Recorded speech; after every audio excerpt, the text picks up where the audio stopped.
Bismillahirrahmanirrahim. Assalamualaikum warahmatullahi wabarakatuh. Waalaikumsalam warahmatullahi wabarakatuh. Alhamdulillahirabbil alamin. Assalatu wassalamu ala asyrofil mursalin wa ala alihi washabihi ajmain, amma ba'd. Mari kita bersyukur pada Allah, limpahan rahmat karunia semoga tercurah pada Nabi besar Muhammad sallallahu alaihi wasallam. Saya hormati Najib sebagai narasumber pada siang hari ini yang akan membedah Daulat Pangan Hal Thayyib. Ustaz, selamat datang di Bekasi, di bin Affan, sekaligus kantor perkumpulan masyarakat peduli pangan Hal Thayyib. Ya, begitu juga Ustaz Hari, selamat datang Ustaz. Jazakallahu khair sudah bersedia hadir di sini. Insyaallah Bapak Ibu dan saudara semua yang ada di Facebook maupun di podcast hari ini masih suasana merayakan kemerdekaan di berbagai tempat, mungkin ada perlombaan, ada berbagai hiburan. Nah, kita mengisi dengan seminar. Insya Allah seminar ini temanya membedah Daulat Pangan Hal Thayyib yang akan mengalahkan bagaimana Daulat Pangan Hal Thayyib adalah solusi bagaimana bangsa ini menjadi maju. Ya, karena tema di 75 tahun Indonesia Merdeka ini, Indonesia maju. Apakah masih proses menuju atau sudah maju? Nah, ini yang kita lihat sekarang. Kita di dalam industri halal itu masih belum berperan di ekonomi halal dunia. Kita belum merupakan produsen produk halal di dunia. Baru ada sekitar 2 atau 3 produk yang top 200 produk yang ada beredar di dunia ini, itu baru sekitar 3, kalah sama Thailand yang sudah lebih dari 20. Human Development Index itu kita masih di angka 111 di 189 negara, ya, berarti kita masih tertinggal. Maka jika kita lihat negara-negara yang nomor 1 Human Development Index-nya itu memperhatikan kualitas pangan Hal Thayyib, maka di Indonesia yang mayoritas Muslim ini sebenarnya sudah ada petunjuknya bagaimana kita supaya komitmen konsisten konsumsi halal thayyiban. Nah, Human Development Index itu juga ukurannya adalah pendidikan, kesehatan, dan pendapatan zat. Ya, maka ini sekali lagi Daulat Halal Thayyiban ini menjadi solusi atas ketertinggalan kita, di mana kita juga masih ada anak-anak yang stunting. Ya, kalau di tahun 2018 kalau nggak salah ada 9 juta anak-anak stunting, kurang gizi. Nah, ini berarti kesehatan bermasalah. Pendidikan juga begitu, apalagi pendapatan. Ini jangan sampai kita resesi. Sebelum terjadi resesi atau depresi ekonomi, maka mudah-mudahan dengan seminar ini kita mendapatkan pencerahan. Jadi setiap kita pribadi dari warga negara Indonesia ini semakin paham bagaimana kita bisa menjadi solusi atau saling menguatkan, salah satunya dengan membangun kedaulatan pangan halal thayyiban. Barangkali itu pengantar dari saya. Saat nanti di sesi akhir kita bisa mengadakan tanya jawab. Silahkan teman-teman sahabat di Facebook atau di podcast bisa menyampaikan pertanyaannya di komen Facebook, nanti akan dijawab. Nah, untuk kesempatan kedua nanti Ustadz Hari akan lebih spesifik mungkin bidang kesehatan, Ustaz. Ya, ingin bahas bagaimana supaya setiap kita dan anak keturunan kita, generasi penerus kita ini sehat dan cerdas, sehingga apa langkahnya yang harus diperhatikan, bagaimana. Nah, ini nanti Ustadz Hari akan membedah. Nah, untuk kesempatan pertama kami berikan kepada Ustadz Najib. sebelum saya persilahkan, saya perkenalkan Ustadz Najib ini termasuk inspirator pelopor Daulat Pangan Halal Thayyib. Ya, beberapa produk telah dihasilkan. Beliau juga seorang dai, trainer, pengusaha, dan kalau dibacain ini bisa setengah jam sendiri gitu kan. Maka apa yang saya sampaikan saya kira cukup, sebagian besar sudah mengenal produk-produknya. Nanti untuk lebih detailnya Ustaz Najib akan menyampaikan. Demikian Abdul Ustaz dari saya.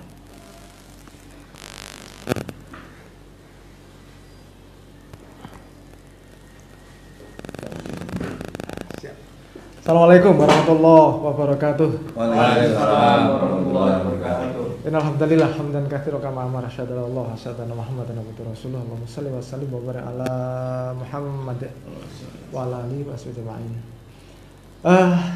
Alhamdulillah, selamat pagi Eva semuanya, saudaraku, Bapak, Ibu. Terima kasih Syekh Hadi. Ini ada saudara saya Pak Hari yang Masya Allah ini luar biasa, yang menginspirasi perjalanan kita dalam rangka bagaimana mampu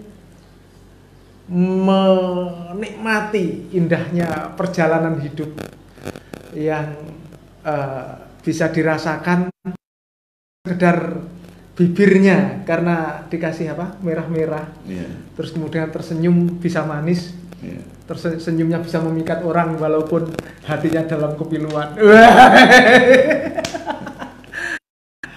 Tapi saya yakin kalau yang diobrolin soal Daulat Pangan Halal Thayyib begitu ya, pasti hatinya akan tersentuh dengan kekuatan la ilaha illallah, kekuatan iman, doanya akan terijabah, Amin. Fisiknya kuat, sehat, cerdas, memiliki usia harapan hidup yang lebih panjang, dan ketika kita dihadapkan dengan ini gitu istilahnya Ustadz Hadi cek rotok keren-keren titik, walaupun saya orang di daerah timur desa ya di Malang tanah. Terpenting bagaimana membangun competitive advantage kita. Waduh, menyiapkan SDM yang siap bersaing secara global. Jawabnya hanya satu, gerakan Daulat Pangan Halal Thayyib dan membangun keilmuan yang mapan. Ilmu di sini artinya ilmu yang lahir dari ruh gerakan Nabi Allah Ibrahim alaihissalam, dan sehat, kuat, secara finansial cukup, ngambil dari ruh gerakannya Nabi Allah Sulaiman alaihissalam. Jadi pagi ini kita ngobrol dua hal, Ibrahimiyah dan Sulaimaniyah. Wah, Keren. Jadi ngobrol Ibrahimiyah dan Sulaimaniyah. Sehingga kalau tersenyum, kalau kemarin yang dirasakan senyum bibirnya saja karena lips dan kepentingan dompet supaya isi duit, tapi sebenarnya hatinya teriris-iris karena sebenarnya ruh Allah, ruh tauhid belum masuk di dalam hatinya. Yang bicara soal iman berangkat dari gerakan Daulat Pangan Halal Thayyib, maka tadi beliau menyampaikan satu, faktor kesehatan, dua, faktor pendidikan, tiga, faktor pendapatan. Ini keren.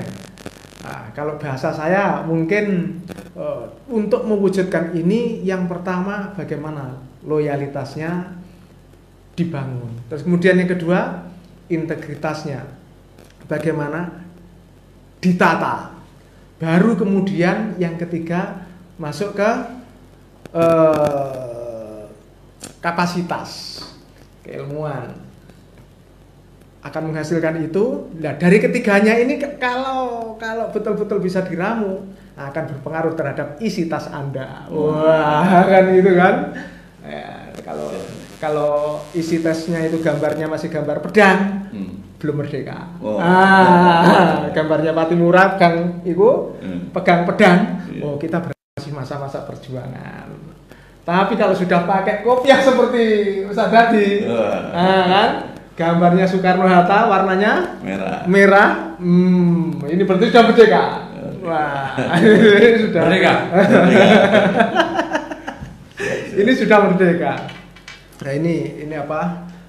Tolok ukur yang secara umum bisa kita jadikan sebagai pijakan. Nah, ngomong mengenai masalah gerakan daulat pangan halal thayyib, pasti ini yang akan menyebabkan apa tadi, kualitas SDM. Yang kedua, kesehatannya, berkaitan dengan kesehatan, berkaitan dengan kekuatan fisik, berkaitan dengan kecerdasan, berkaitan dengan diterimanya doa, berkaitan dengan nyambungnya hati dengan Allah, sehingga hubungannya erat dengan kekhusyuan ketika sholat, ketika beribadah, dan untuk selanjutnya berhubungan dengan halawatul bumbu masak halawa ini, halawatul iman, nikmatnya iman. Iklannya jangan lupa bumbu masak halawa. boleh masak nih Mas. Nah itu, sehingga inspirasi kita ini sebenarnya, kalau saya tadi menyampaikan ke teman-teman pagi subuh, sebagaimana disampaikan dalam Al-Quran surah Ali Imran, wala tahinu wala tahzanu wa antumul a'launa in kuntum mukminin. Nah ini tadi pagi subuh ini kan cerita soal lele. Sehingga ingat lele ya, ini Pak Hari, ini cerita Pele, pemain sepak bola tahun berapa Pak? Sekitar tahun 70-an. Sekitar tahun 70-an, pemain tenar sepak bola kulit hitam. Apa hubungannya dengan lele? Nah, ternyata Pele itu pemain bola. Bola itu kan bulat. Nah, bagaimana membuat pentol lele, halal thayyib. Nah, itu yang tadi pagi menjadi bahasan hangat supaya mendapatkan omega 3-nya, omega 6-nya yang kaitannya dengan kecerdasannya, nutrisinya, asam aminonya itu yang sedemikian banyak, dan berbagai kandungan residu dan sebagainya sudah dihilangin dan sebagainya. Itu merupakan satu rangkaian dari gerakan daulat pangan halal thayyib. Sehingga kami sampaikan tadi pagi itu, Jawa Barat atau Bekasi berapa tadi? Satu bulan 40 ton per hari kebutuhan itu mana? Jabodetabek. Ukurannya 240 ton per hari. Berarti kalau 1% itu kan 2,4 ton per hari. Ini bukan ngomong soal bisnis, tapi ngomong bagaimana supaya doa saudara kita diterima, bagaimana supaya saudara kita cerdas, bagaimana supaya saudara kita ini kuat, bagaimana supaya iman saudara kita ini semakin mantap, bagaimana supaya saudara kita doanya diterima, supaya bisa menegakkan pedang-pedang malamnya ini sebagai silahul mukmin, ad-du'a'u silahul mukmin. Doa ini senjatanya orang beriman. Lah kalau doanya nggak diterima karena soal makanannya nggak halalan thayyib, ini masalah. Kalau kita mau mengambil ceruk 1%, itu berarti hitungan tadi pagi salah. Tadi pagi itu hanya 1,4. Berarti 2 kali lipat karena 240. Hitungan saya 140. Nah tinggal tambahkan. Berarti bukan 7 ton sebulan. Tapi ya hampir 13-12 ton. 12 ton sebulan. Ini kalau ngomong 1%. Tapi masa 1%? Kita itu jangan materialis lah. Belum pengen sepeda motor, nggak nyebut merek ya. Kecuali mereka ngasih royalti ke sini ya, sponsor. Yang kedua, pengen rumah yang tipe 36 dengan sepeda motor dengan harga 23 juta. Kok materialis amat kan? Nggak perlu materialis seperti itu. Tapi kalau kita pengen 1% dari saudara kita yang mengkonsumsi lele di Jabodetabek supaya ijabah dengan mengupayakan lele yang halalan thayyiban, yang kalau saya obrolkan sekarang secara detail teknis saya rasa terlalu panjang. Nanti beliau akan kupas lele yang halalan thayyiban itu seperti apa dalam sesi yang lain. Tapi kalau ini kita lakukan, kalau ini betul-betul kita lakukan, 1% saja dari seluruh serapan itu menjadikan saudara kita doanya diterima, sehat, cerdas, kuat. Ini jihad, Bung. Ini persiapan menuju merdeka yang sesungguhnya. Mari Bung rebut kembali. Halo Bandung. Kan ini satu hal yang perlu menjadi bahan untuk pemikiran kita. 1% saja demi menyelamatkan saudara kita, diatur harganya yang wajar, yang layak, yang pantas dengan kos produksi, dengan bagaimana saudara-saudara kita mulai dari hulunya, mulai dari pembibitan, yang ternak, yang bagian mengolah, pengemasan, yang memasarkan, bagaimana semuanya kebagian, dan yang mengkonsumsi mendapatkan sehatnya dan doanya diterima oleh Allah SWT. Saya tidak ngomong 100%, 1% saja serapan. Yang tadi mimpinya punya sepeda motor, nggak usah mimpi sepeda motor, nggak penting. Tapi saya yakin rumahnya bukan tipe 36 lagi nih. Saya yakin rumahnya paling tidak tipe 50 dapat. Mobilnya paling tidak ya kelas-kelas harga 300 juta dapat. Jadi bukan sepeda motor, bukan rumah kecil, kita tidak memimpikan, tapi Allah pasti kirim. Pasti Allah berikan. Kenapa? Kita ingin bagaimana doa kita diijabah, diterima. Kita ingin saudara kita cerdas, kita ingin saudara kita mendapatkan sentuhan iman, halawatul iman itu. Bagaimana saudara kita? Jadi kita berpikir strategis, konseptual, terukur, terstruktur. Begitu ya. Tapi ini penting. Ini bagian dari hal yang menjadikan kita bisa membuat sesuatu. Contoh sederhana, kami kebetulan saya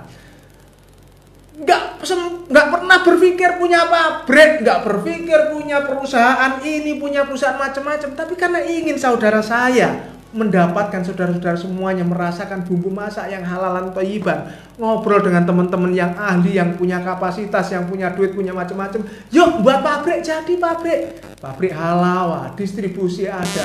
Kemudian kita ingin saudara kita sehat, tapi dari obat-obatan yang halalan thayyiban, bukan yang haram, bukan yang subhat, bukan yang dilarang oleh Allah, yang halal, thayyib. Gimana? Ayo kita siapkan.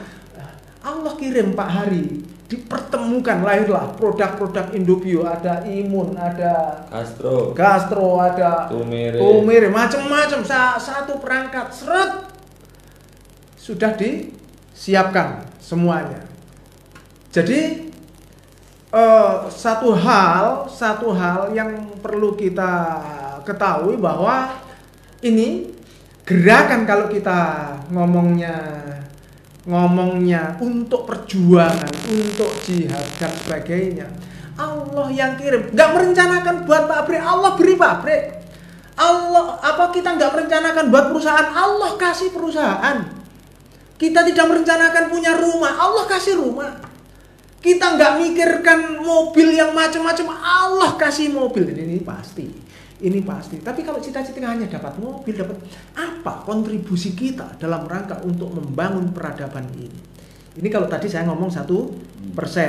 Kalau 5% dari sekian ton itu, Allah akan memberikan jaminan lebih lagi. Kalau memang pengen diukur dari ahlul badr, ahli perang Badar, berarti kita harus menyiapkan dalam membangun kompetisi ini sepertiga kekuatan, sehingga kalau ada 240 ton, sepertiganya ya kisaran 80 ton. Kalau kita berani sehari 80 ton, ya mobilnya paling tidak harganya 1 miliar, Zat. Bener ini? Nomor 360. Rumahnya tipenya 360. Wah, bukan 36 tambahin 01. Tanahnya luasnya 1000 meter, bisa. Bukan hanya satu tempat, akan diberi di berbagai tempat, beli rumah baru. Karena butuh tempat distribusi, mobil baru, karena butuh mendistribusikan barang dan seterusnya. Siapa yang urus? Allah. Kita urus umat, kita cerdaskan umat, kita bebaskan finansial umat. Allah mengurusi permasalahan kita. Ini tantangan terpenting. Tinggal target kita ini seperti apa? Kalau ingin ahli baterai, ya harus 30% target. Kalau ingin agak grade sedikit lagi, paling tidak 5% target. Lebih kecil lagi 1%. Nggak. Turu aja ya. Kan kalau kan wis turu aja, enggak usah mikir, enggak usah ngomong berjuang lah. Ini jadi umat Islam jangan sampai brand apa itu sekarang ini teroris, radikalis, macem-macem.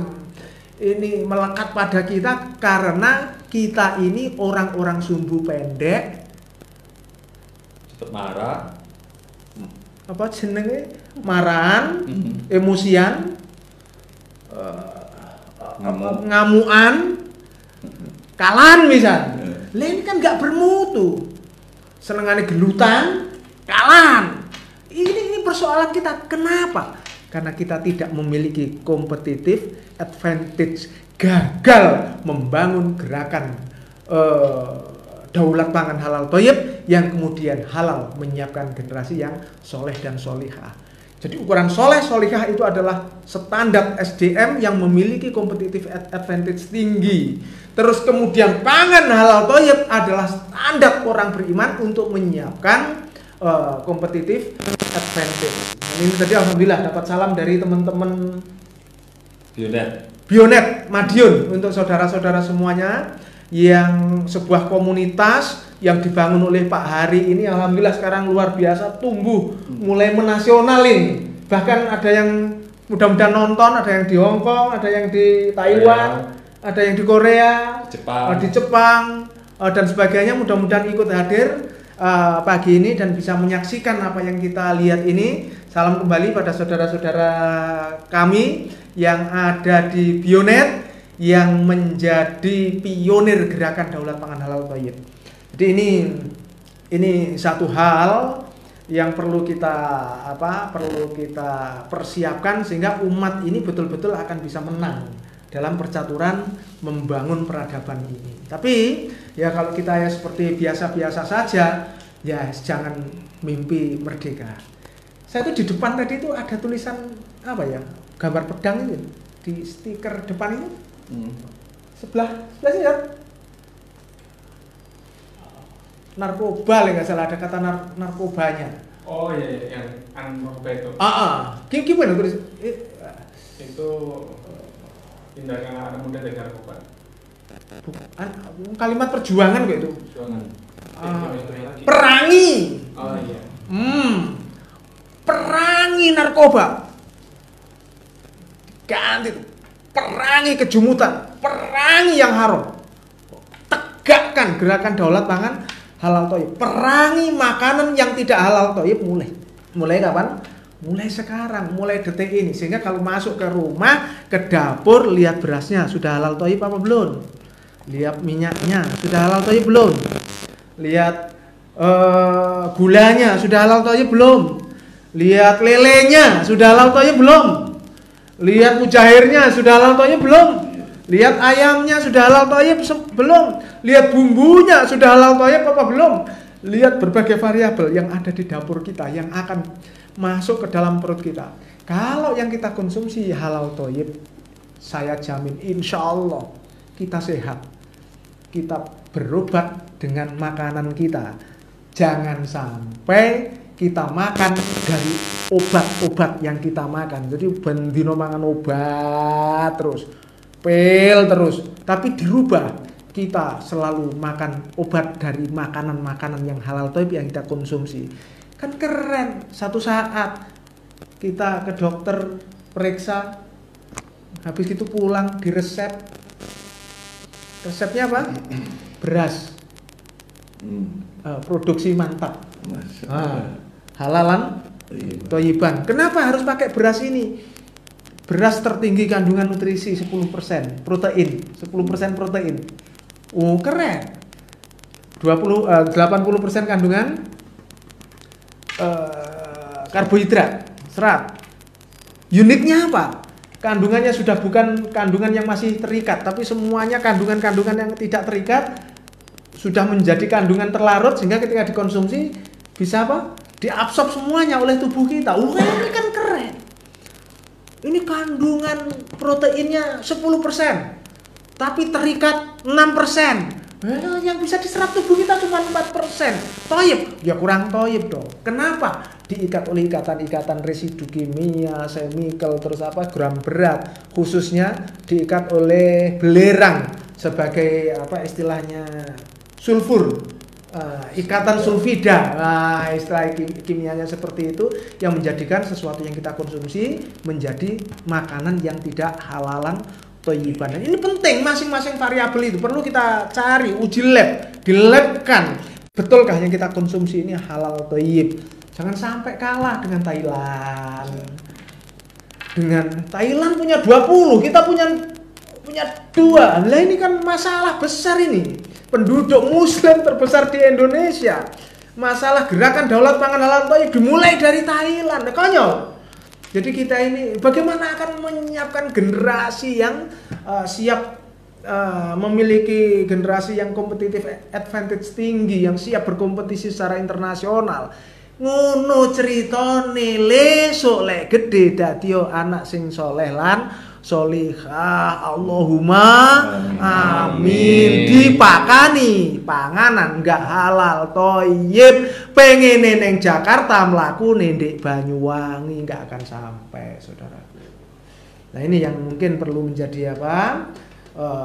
Bahan inspirasi dari kita. Dan ini mungkin dari saya nanti lebih banyak kalau ada diskusi, kita lebih banyak berdiskusi. Kalau saya kembalikan pada Ustadz Hadi dan nanti Pak Hari ini akan cerita tentang kesehatan halalan thayyiban. Kalau saya akan pangan ini ceritanya. Terima kasih. Hadanallah wa iyyakum ajmain. Wassalamualaikum warahmatullahi wabarakatuh. Waalaikumsalam warahmatullahi wabarakatuh. Jazakallahu khair Ustaz Najib yang telah memberikan presentasinya. Insyaallah ini akan langsung dilanjutkan pada Ustadz Hari. Beliau ini ahli bidang farmasi, tapi ini bidangnya yang halalan thayyiban. Maka bagaimana kita semuanya sudah harus tidak tergantung lagi pada obat-obatan yang sebenarnya mungkin mengurangi kualitas diri kita. Maka lebih lengkapnya langsung saja Pak Ustadz Hari untuk membahas ini. Mudah-mudahan dengan ulasan Ustadz Hari ini kita semuanya sudah mulai hijrah ke yang halal dan thayyiban. Apa betul Ustaz? Antum di sini. Wah.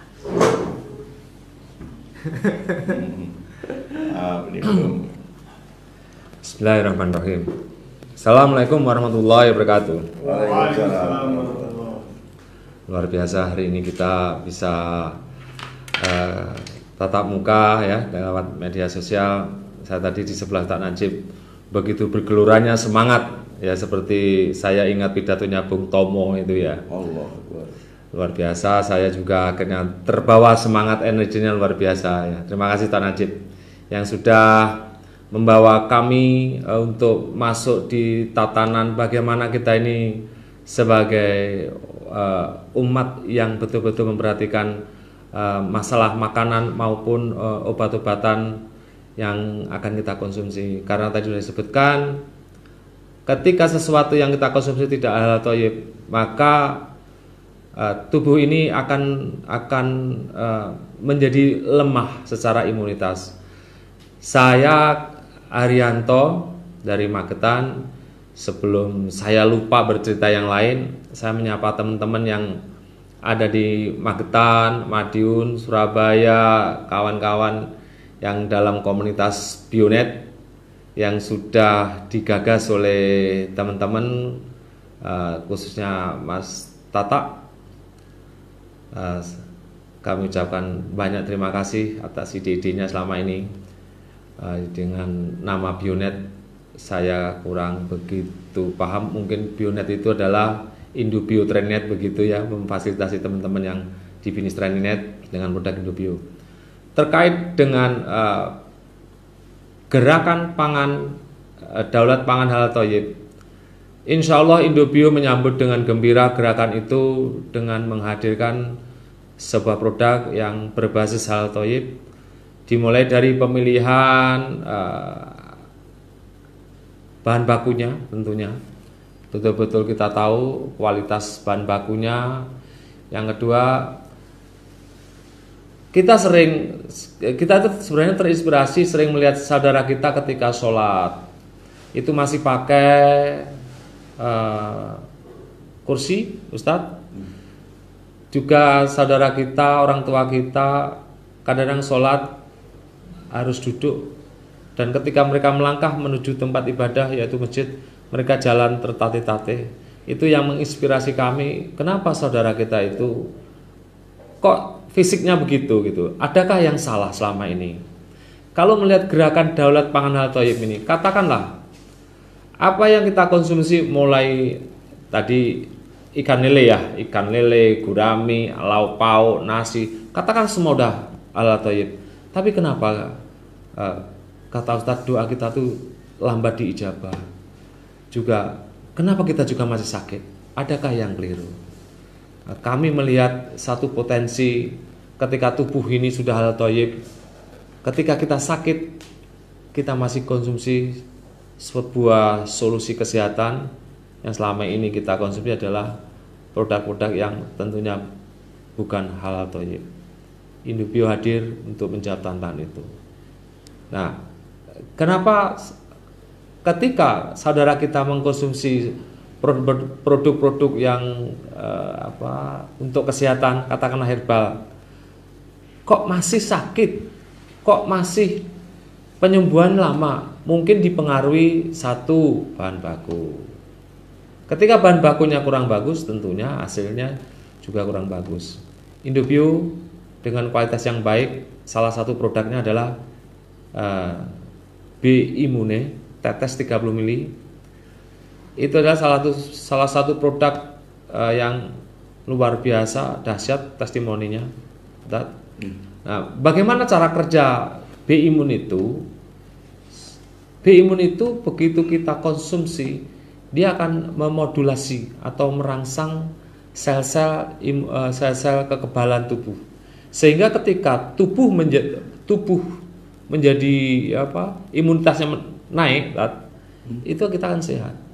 Ketika tubuh sehat, gerakan daulat pangan halal thayyib ini bisa kita kawal dengan baik. Jadi bagaimana kita bisa mengawal gerakan daulat pangan halal thayyib ini dengan baik kalau tubuh kita masih sakit-sakit? Bagi teman-teman di mana saya berada, Indobio adalah sebuah solusi yang ingin sehat atau yang sedang sakit yang pengen sembuh. Dengan konsumsi produk Indobio, insya Allah membantu meningkatkan imunitas tubuh, sehingga ketika tubuh sehat, tentu aktivitas kita juga menjadi lancar. Sekilas info tentang Indobio begitu, Ustaz. Mungkin ini yang bisa kita sampaikan. Terima kasih. Kami menyapa dari Bekasi buat saudara-saudara kami di seluruh tanah air Indonesia. Kebetulan ini masih di bulan Agustus. Semangat untuk merdeka yang sesungguhnya harus kita gelurakan. Terima kasih. Wabillahi taufiq wal hidayah. Wassalamualaikum warahmatullahi wabarakatuh. Waalaikumsalam warahmatullahi wabarakatuh.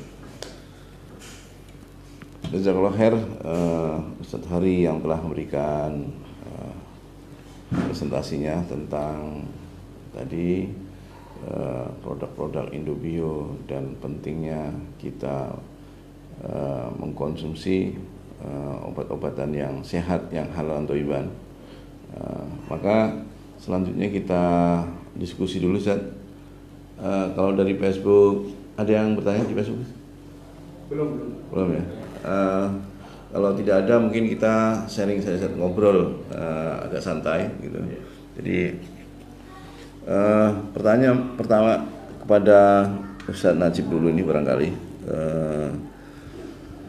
Mungkin umat perlu pencerahan Ustaz terkait dengan standar thayyib menurut syariah dan ilmiah gitu. Karena ini barangkali bisa menambah literasi, karena mungkin ada beberapa perdebatan yang mungkin belum ketemu ujungnya. Maka pandangan Ustaz bagaimana standar halal thayyiban menurut syariah dan ilmiah ini akan menjadi panduan kita barangkali untuk diterapkan apakah di dapur-dapur kita atau di rumah makan yang kita miliki atau usaha kuliner yang kita miliki. Mungkin itu satu dulu Ustaz, nanti selanjutnya ke Ustaz Hari.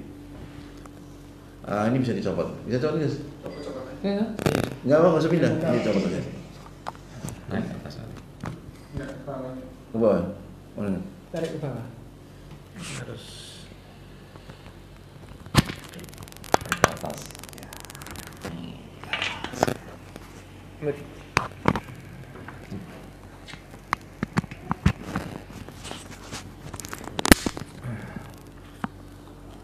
samping suaranya. Oke. Perihal halal thayyib. Gerakan daulat pangan halal thayyib. Daulat itu sesuatu yang harus dikuasai dari hilir sampai hulu. Jadi kalau daulat pangan itu kita harus menguasai pangan mulai hilir sampai hulu. Yang bagaimana pangannya? Yang halalan thayyiban, yang halal dan thayyib. Terus kemudian ada saudara kita yang bertanya, halal thayyib itu seperti apa? Kan begitu, Zat? Halal thayyib di sini sebagaimana jumhur ulama mengatakan yang thayyib itu, yang halal itu belum tentu thayyib, tapi yang thayyib pasti halal. Kalau halal ini sudah banyak tahu, jadi nggak perlu menjelaskan. Tapi thayyib lah, ini definisinya macam-macam, tapi secara umum sebagaimana saya sampaikan itu yang thayyib belum tentu halal.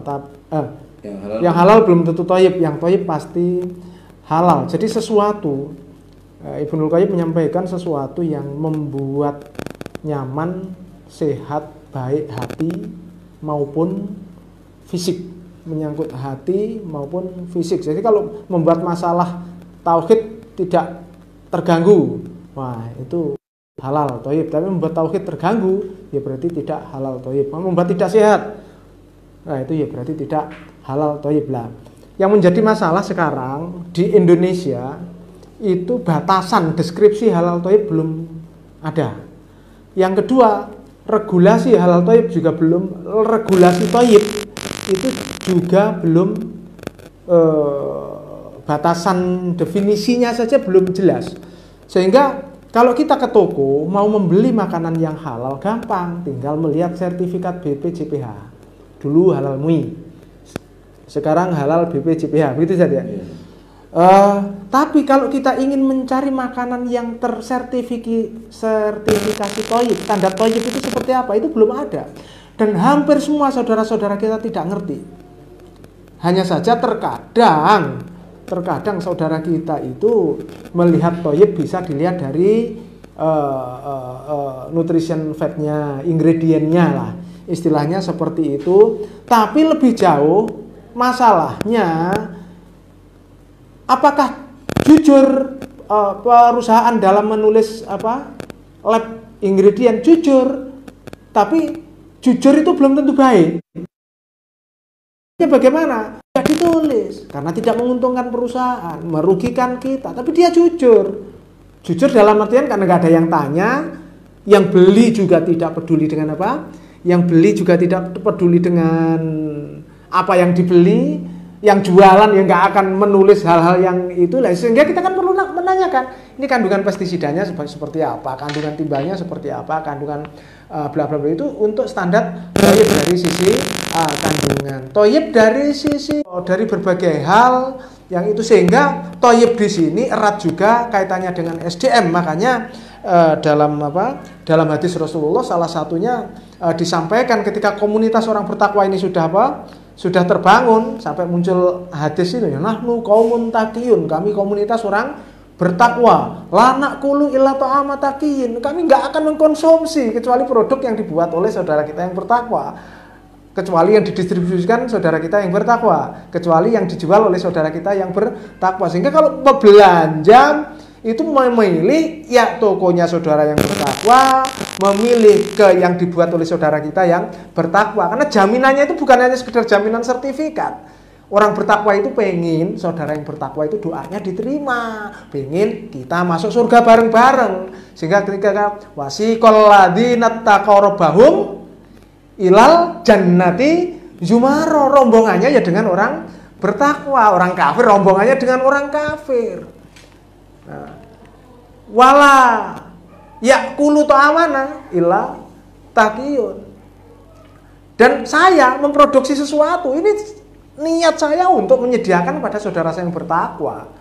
Kita mendistribusikan untuk saudara kita yang bertakwa. Kita menjual, membuat, ngasihkan. Ini demi supaya saudara kita doanya terkabul juga. Jadi ini kalau sudah menjadi satu komunitas, sehingga halal thayyib itu dari situ. Sehingga nanti kalau sudah digerakkan orang-orang yang bertakwa, orang-orang yang soleh, itu pasti nanti milih bahan bakunya, cara memproduksinya, cara cari uangnya, SDM-nya, SOP-nya, semuanya ada standar-standar baku secara syar'i sesuai dengan syariah.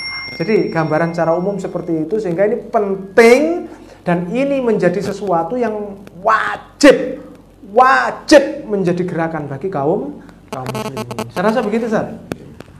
Ini ada yang bertanya dari Sri Andayani. Afwan Ustaz, bagaimana caranya mendapatkan makanan yang halal thayyib di daerah terisolir seperti tempat saya ini, Pak Ustaz? Terima kasih. Di mana ini tempatnya? Saya nggak nyebutkan tempatnya ya, luar biasa ini. Saya rasa dari luar Jawa ini. Bisa Irian Jaya ini. Berarti harus bikin klaster halal thayyib. Betul. Jadi kemarin saya makan peyek. Tanya ini peyek dari mana? Peyek dari Kalimantan, dari Rian katanya begitu. Penduduknya hanya satu.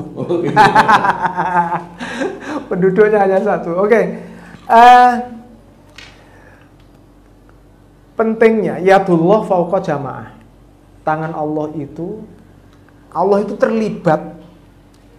Kalau membahasakan tangan Allah itu, saya tidak ingin terjebak bahasan Asy'ariyah, Maturidiyah, Salafiyah dan sebagainya kaitannya dengan akidah yang menjelaskan tentang ini, monggo dan diterjemahkan sendiri. Saya menjelaskan secara teks saja bahwa Allah terlibat secara langsung ketika kita itu hidup dalam sebuah komunitas jamaah dalam Islam. Jadi jamaatul muslimin yang hidup dalam satu komunitas itu enak. Jadi kalau terpencil, terisolir, saya yakin tidak sendirian. Saudara-saudara kita muslim di sana ada. Terus kita mulai dari yang paling bisa di tempat kita. Semua tidak bisa.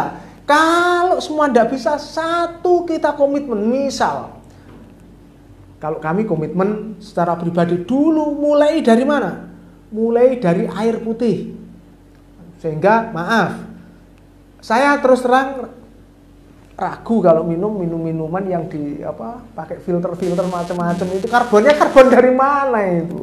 Bahannya apa? Saya di rumah ngerebus sendiri, air rebus.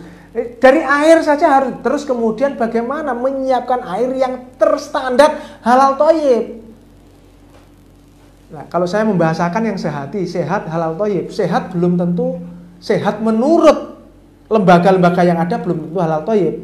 Tapi kalau halal thayyib, saya yakin pasti sehat, baik standar Indonesia maupun standar WHO, karena standar halal thayyib itu lebih tinggi dibanding dengan standar itu. Terus kemudian yang kedua, beras kita yang paling banyak. Tubuh kita ini lek cowok kandungan airnya kan 53% rata-rata, lek cewek 47% rata-rata air. Satu, kandungan yang kedua karbon di dalam tubuh kita, sehingga asupan terpenting apa? Asupan terpenting air. Terus kemudian zat pembentuk karbon, beras sama protein. Bagaimana kita mencarinya juga harus yang yang halalan toyiban, berarti yang kedua, variabel kedua terbanyak dalam tubuh kita, beras. Alhamdulillah di dapur. Saya terus terang belanja beras bukan dari Malang. Saya belanja beras dari Ngawi, Indonesia, Jawa Timur. Saya tinggalnya di Malang. Sama siapa tak namanya? Sama, nah ini komunitas apa tadi? Bionet.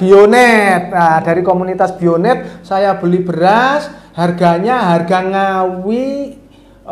Saya tidak ngomong organiknya, nggak ngomong probiotiknya, nggak penting kalau nggak halal toyib itu. Tapi kalau halal toyib baru penting, karena halalan toyiban standarnya itu insya Allah masuk. Nah, saya belanja ke Mas Marzuki di Ngawi sana, harganya 12.000 sekilo harga sana. Hampir sama dengan harganya beras biasa, selisih 500 perak. Nah, ini mempromosikan kok Mas Marzuki gak ngasih uang, nggak ngasih royalti, awas ya. Yang kedua, Guyon Ustadz Marzuki barangkali memantau. Yang ketiga, setelah beras apa? Di dapur kita ini minyak gorengnya, belum bisa bumbu-bumbunya, cabenya, apanya, bla bla, semua variabel rempah yang ada di dalam cobek kita itu sudah halal toyib apa belum, satu persatu. Nanti pada masanya nggak repot-repot, seluruh di dapur kita ini sudah dapur halalan toyiban. Berarti dapurmu apotekmu. Wah, kan begitu. Ini kan dapurmu apotekmu. Nah, jadi semuanya sumber kesembuhan di mana? Sumber kesembuhan asbab dapur kita. Nah, ini harus menjadi inspirasi. Terus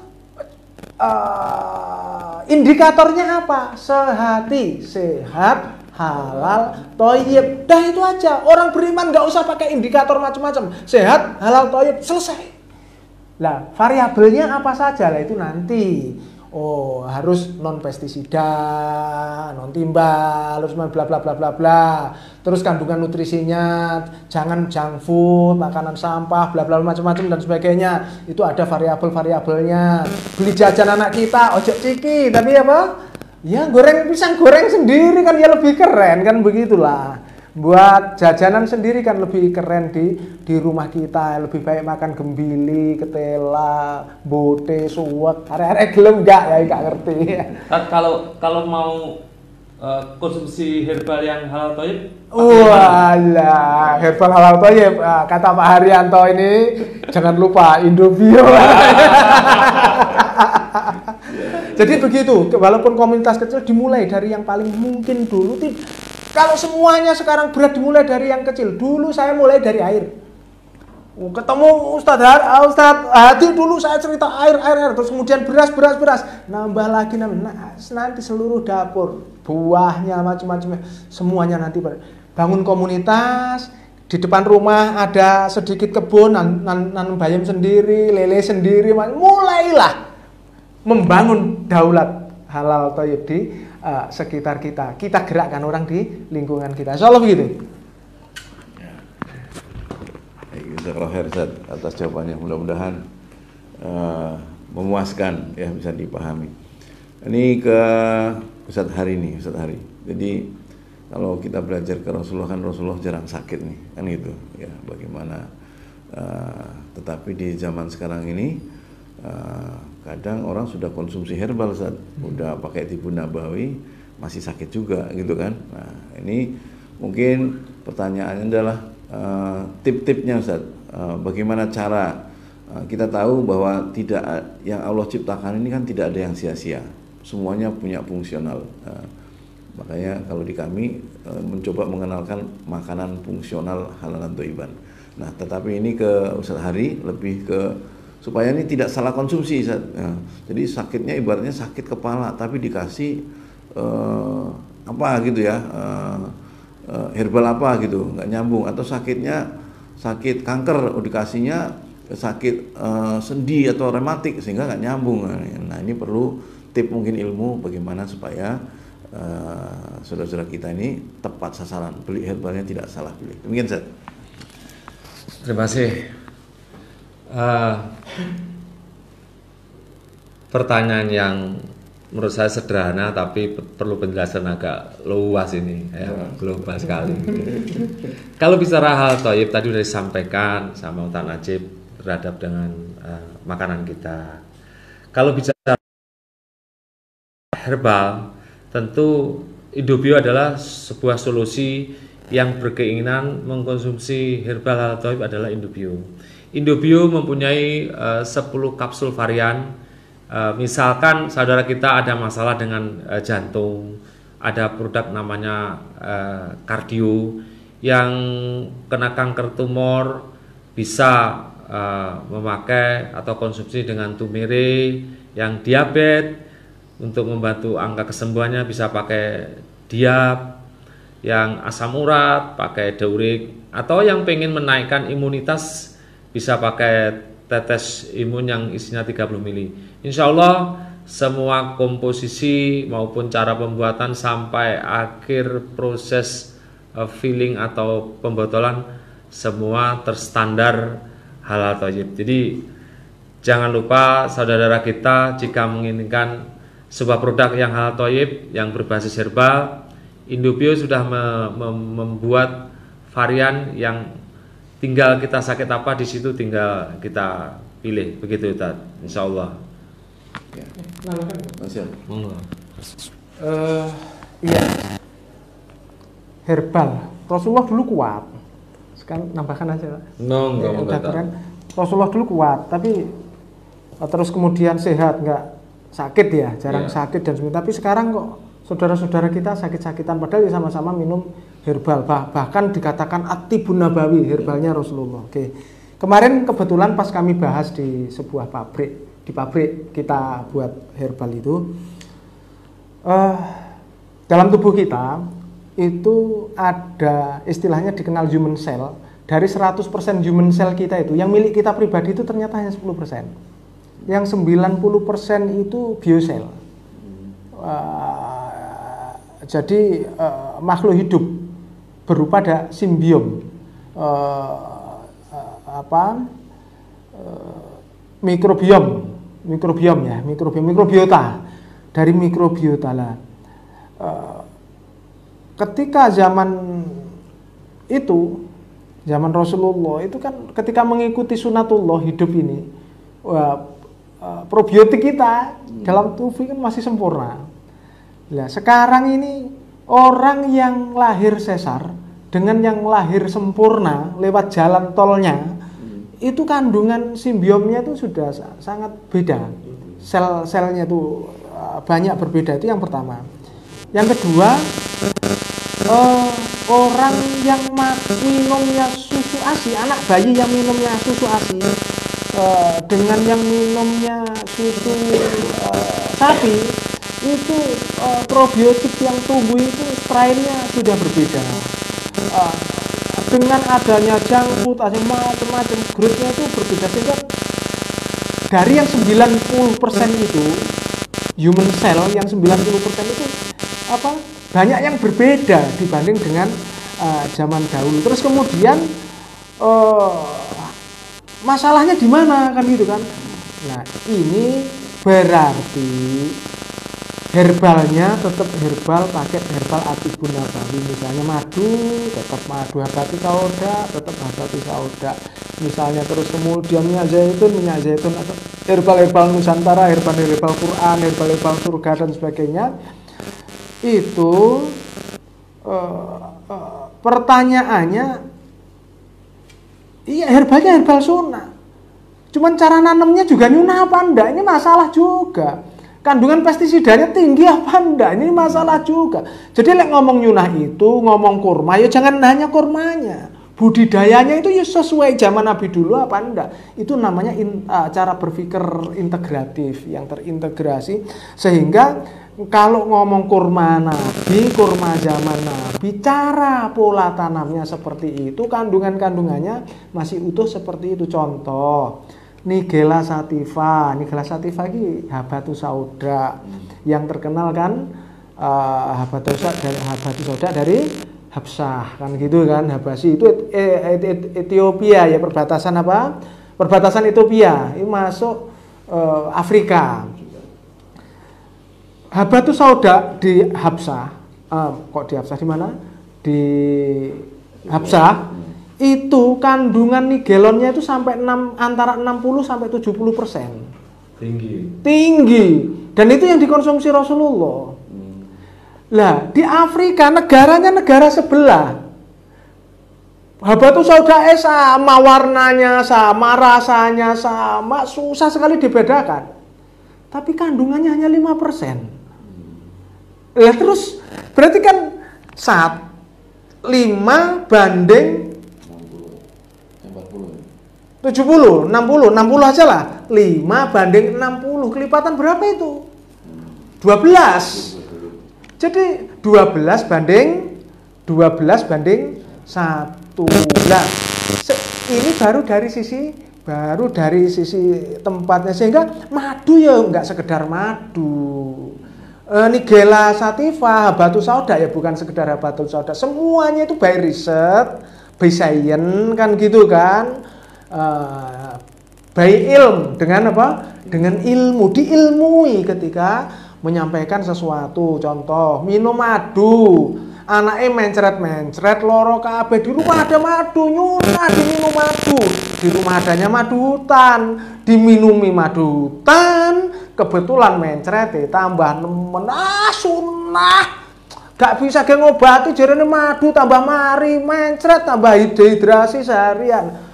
Ya bukan begitu, sunnah madu, tapi kalau mencret anak kecil ya madunya yang madu rumahan, madu produksi, madu yang diproduksi yang terkontrol. Jenis bunganya itu pakai bunga apa? Misalnya madu randu, apa madu kaliandra, apa madu klengkeng, apa madu karet, apa madu asli ya. Nah, ini yang perlu jadi pertimbangan. Terus kemudian pengen imunitas. Oh, kalau pengen imunitas, orangnya sehat seperti Ustaz Hadi ini, gagah perkasa, siap tempur kan begitu kan? Petarung yang siap attack, struggle lah kan begitu kan. Wah, beliau ini harus madu hutan. Kalau nyari lagi yang madu hutan, Ustaz. Masih alami. Yang masih alami, bukan madu ternak. Ya seperti ini semuanya ada ilmunya. Jadi nggak sembarangan. Termasuk kalau nanti ada ahli madu cerita datang ke majelis ini, kandungannya beda. Nuang madu dulu dikasih air untuk mendinginkan orang yang panas. Air dulu dikasih madu, baru madunya dimasukkan untuk memanaskan yang dingin. Nah, kita butuh pendingin, butuh pemanasan. Cara tuangnya saja beda. Ini seni tingkat tinggi nih. Sama-sama madunya. Nah, ini contoh-contoh sederhana yang perlu menjadi hasanah bagi kita, sehingga ngomong sunnah itu ya bukan tekstual. Teksnya begitu terus ujuk-ujuk begitu. Iya. Hanya dehidrasi enggak apa-apa sampai mati atas nama sunnah. Oh, ini masalah kita salah dalam menjelaskan ilmu, mengatasnamakan Rasulullah, mengatasnamakan Allah, malah keliru hanya kata-kata sebutan Atibun Nabawi. Akhirnya dakwah tentang Atibun Nabawi malah menjadi gagal. Kira-kira begitulah gambaran secara umumnya. Terima kasih.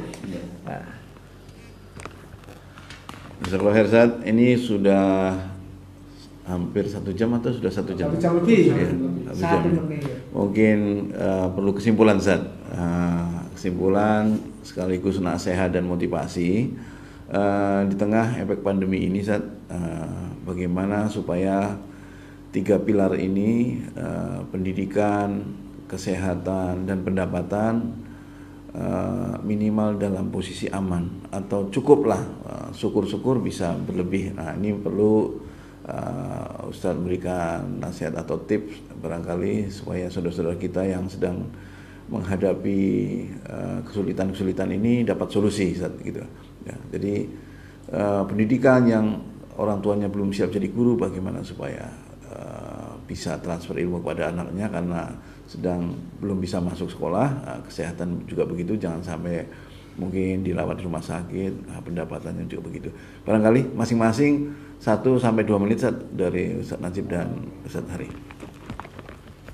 Oke, sebagai closing statement, ada satu, dalam masa pandemi jangan lupa imunitas.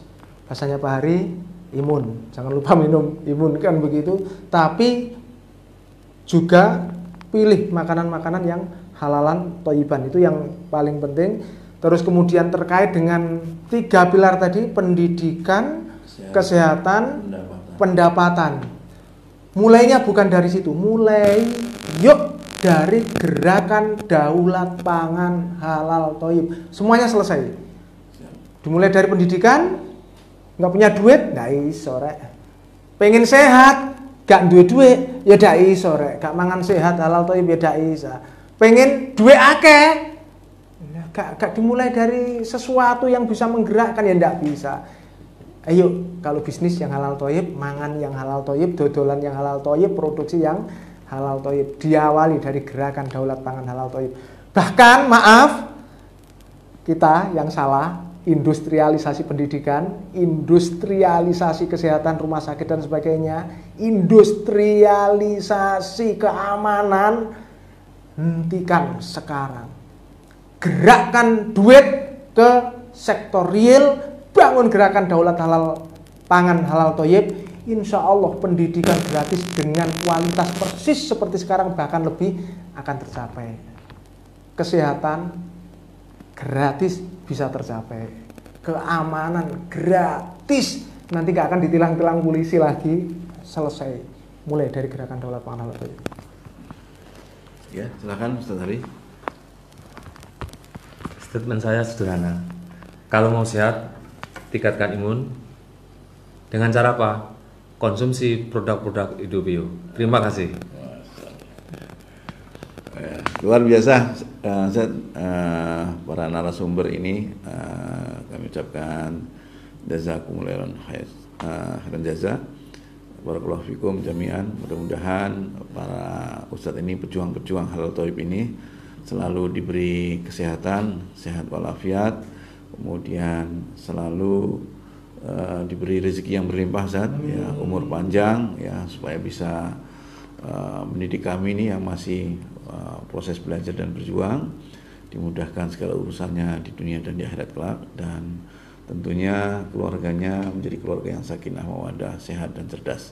Barangkali itu yang bisa kami berikan, Ustaz. Mudah-mudahan bermanfaat buat sahabat-sahabat semuanya. Mungkin nanti kalau ada usulan untuk ditindaklanjuti, kita bisa mengadakan meeting Zoom, Ustaz, barangkali gitu. Siap, dengan jarak jauh sekarang sudah ada bantuan teknologi gitu kan.